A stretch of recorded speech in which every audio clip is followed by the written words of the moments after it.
বললাম। আর আজকে একটা দুঃখজনক জায়গাতে এসেছি বন্ধুরা, তোমরা বেশি বেশি করে ভিডিওটা শেয়ার করবে। কারণ হচ্ছে একজন পেশেন্ট, সে মুম্বাইয়ে গিয়েছিল, ক্যান্সার পেশেন্ট। আর এই বাড়িটা দেখতে পাচ্ছ, মানে বাড়িটাও প্রচন্ড ভাঙা ফুটাই বাড়ি।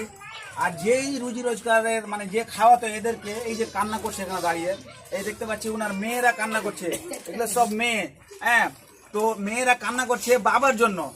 বাবা গিয়েছিল সেই মানে মুম্বাইয়ে ক্যান্সারের ট্রিটমেন্ট করাতে, ঠিক আছে। সেই ট্রিটমেন্ট করিয়ে আসছিল, 200 কিলোমিটার মাত্র এসছিল, আস্তে আস্তে ট্রেনেই মারা যায়। কি দুঃখজনক ঘটনা বন্ধুরা। আর কি হয়েছে তারপরে, তাকে যে বাড়ি নিয়ে আসবে তার মতো কোনো সামর্থ্য নেই। হ্যাঁ, তো তোমরা হেল্প করো বন্ধুরা, তোমরা সব জায়গায় হেল্প করো। একটু চাই তোমরা বেশি বেশি করে ভিডিওটা শেয়ার করো, জানবো কখন কথা হয়েছিল, কতদিন থেকে অসুস্থ ছিল। বলছিলাম মাসি, কতদিন ধরে অসুস্থ ছিল আপনার স্বামী? 5 মাস থেকে। আপনার বাড়িতে কি আর খাটনার কেউ আছে? কেউ নেই। আপনি তো চাইছেন না যে ওনাকে বাড়ি নিয়ে আসতে পারেন, আপনার সমর্থ দুটা জুটছে না।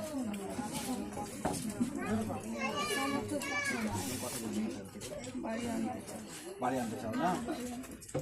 এখন বর্তমানে কোথায় আছে জানা আছে আপনার? জানা নাই না? যাই হোক, আমি জেনে নিব। আমার পাশে অনেকেই রয়েছে, যেমন এই সাইডে একজন ভাই রয়েছে, কাছে জেনে নিব। ভাই এখন কোন জায়গাতে আছে তোমরা জানতে পারো? মুম্বাই থেকে আসছিল, প্রায় 200 কিলোমিটার এসছে, ট্রেনে মারা যায়। আচ্ছা, ট্রেনেই মারা যায়? ট্রেনে মারা যায়।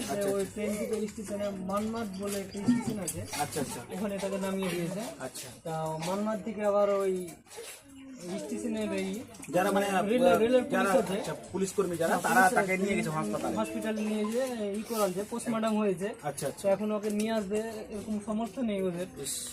খুব দুঃখজনক ঘটনা। এটা হচ্ছে মাটিহারি, রতুয়া থানার অন্তর্গত, মালদা ডিস্ট্রিক্ট। আবার বলি বন্ধুরা তোমাদেরকে, এটা হচ্ছে মাটিহারি, রতুয়া থানার অন্তর্গত। আর আমি একজনের ফোনপে দিব, যেটা হচ্ছে এই যে উনারই মেয়ে, মানে যে মারা গেছে উনারই মেয়ের আমি ফোনপে স্ক্যানার দেবো। আমি বেশি ভিডিওতে খুলে বলতে পারবো না, তোমরা ডোনেট করো।